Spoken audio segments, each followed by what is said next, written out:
For this week's reading response, I'm going to do a video recording for the approaches to teaching reading, and the main things I'm going to focus on are the anthology approach, the literature-based approach, and then the reading workshop, because that really caught my eye and something I see my students do a lot.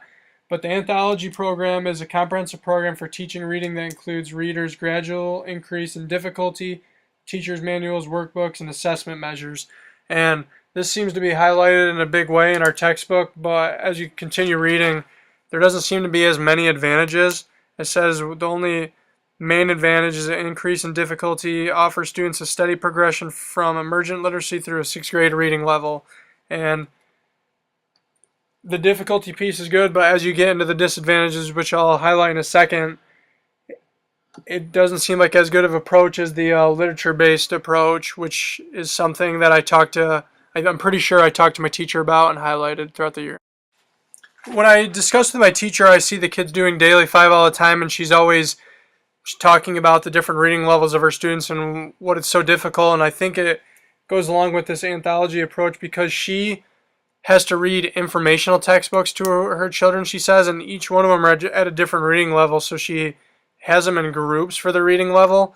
And a disadvantage, it says right here in the textbook, is how students have diverse interests and abilities and progress at different rates. Although the selections are meant to be of high quality, they will not all be of interest to all your students. And if a text isn't interesting to a student, they're not going to work as hard as with it. If a student wants to read a book about basketball, but they're reading a book about, I don't know, anything, maybe food or the weather or something, you got to switch it up. It's not going to catch their interest and engage them for as long because they have no desire to read the book, and that's a disadvantage to this approach. You can see on page 472 when it talks about the disadvantages, it highlights that the selections are generally appropriate for average students but may not be challenging enough for the best readers and are too hard for as many as the one student out of 4 in the typical classroom who's reading below grade level. And I think that's a big problem because you can't really meet the specific needs if you follow this approach, it sounds like. And as a teacher, how do you balance what to read and what not to read for each and every individual student? The next approach that the textbook talks about is a literature-based approach.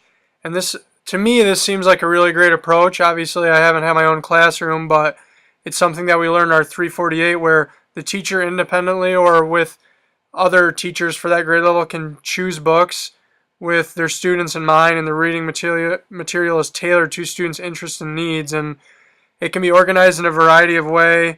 And the 3 popular models are core literature text sets and thematic units.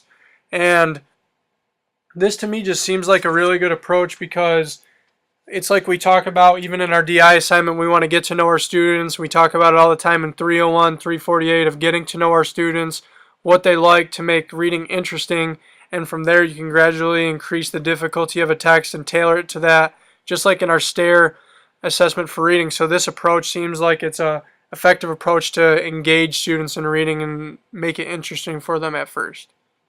Self-selection is really highlighted in this approach, and it talks about how, for example, if you're reading a biography, it could be a major commitment of time for one student and not have any interest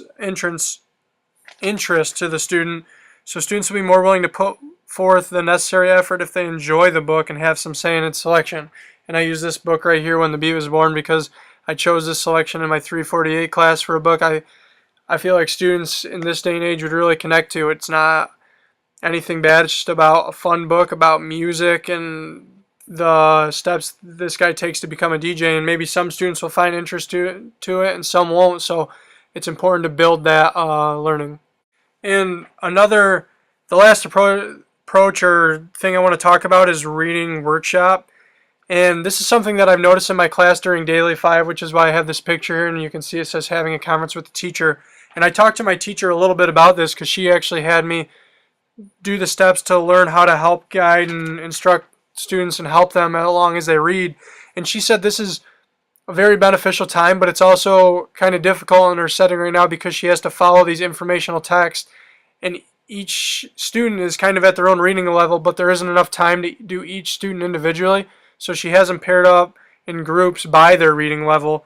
And it says this is a really important approach to teaching reading for the literature-based approach. But so I guess my question is how you go about focusing on just one student and not maybe a group, or if you have to just focus on a group. I don't know the answer. Overall, I feel like a lot of what's talked about in the approaches to teacher reading, my teacher does. She does a great job with it. I see the kids interacting in Daily 5 a lot, Reader's Workshop, listening to reading. There's a whole bunch of different outlets she gives the students to approaches to teaching reading, and it's something that I'll be looking forward to and learning from now in my placement and moving forward in the internship year to keep a close eye on for the most effective strategies.